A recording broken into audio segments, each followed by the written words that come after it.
অনেকেই ভাবে ডিম ছোড়া কেবল মজা বা প্র্যাঙ্ক, কিন্তু নিউ ইয়র্কে যদি আপনি কারো দিকে ডিম ছোড়েন সেটা আইনত গুরুতর অপরাধ হিসেবে গণ্য হতে পারে। আজকের ভিডিওতে আমরা দেখব কোন আইনে ধরা হয়, কি শাস্তি হতে পারে আর বাস্তব কেসগুলোতে কিভাবে পুলিশ ব্যবস্থা নিয়েছে। নিউ ইয়র্ক স্টেট আইনে ডিম নিক্ষেপ সরাসরি আলাদা অপরাধ হিসেবে নেই, কিন্তু ঘটনা ভেদে 4টি আইনে পড়তে পারে। হ্যারাসমেন্ট, কাউকে বিরক্ত বা ভয় পাইয়ে দিলে জরিমানা বা 15 দিন পর্যন্ত jail.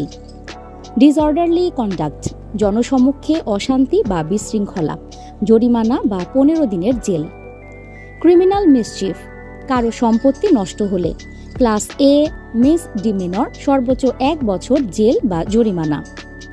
Assault in the third degree, কারো শরীরে আঘাত হলে ক্লাস এ মিসডিমিনর, সর্বোচ্চ 1 বছর জেল। বাস্তব কেস উদাহরণ: ব্রুকলিনের বড় পার্কে এক কিশোর কয়েকটি ডিম নিক্ষেপ করে ইহুদি জনগোষ্ঠীকে লক্ষ্য করে।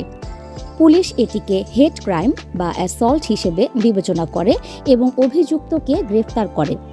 এখানে প্রমাণ হয় উদ্দেশ্য যদি ধর্মীয় বা জাতিগত হয়, শাস্তি আরও কঠিন হতে পারে।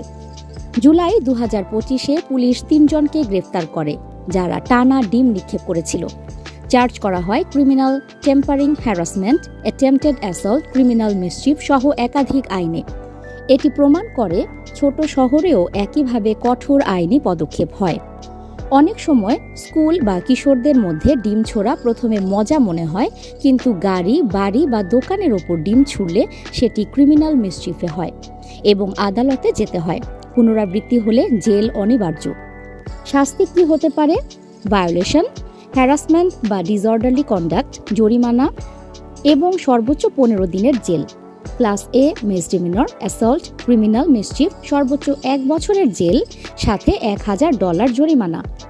প্রবেশন বা কমিউনিটি সার্ভিস, আদালত বিকল্প শাস্তি দিতে পারে, বিশেষত প্রথমবারের জন্য। তাহলে স্পষ্ট ডিম ছোঁড়া কেবল প্র্যাঙ্ক নয়, নিউ ইয়র্কে এটি আইনি অপরাধ। আঘাত, ভাঙচুর বা টার্গেটের ওপর নির্ভর করে শাস্তি আরও বাড়তে পারে। তাই মজা করতে গিয়ে কারো দিকে ডিম ছুড়লে শেষ পর্যন্ত সেটা আদালতে গিয়ে থামতে পারে। আপনি কি কখনো ডিম নিক্ষেপের ঘটনা দেখেছেন বা শিকার হয়েছেন? কমেন্টে লিখুন। ভিডিও ভালো লাগলে লাইক, শেয়ার বা সাবস্ক্রাইব করুন। দেখা হবে পরের ভিডিওতে। নিউজ ডেস্ক সংযুক্ত।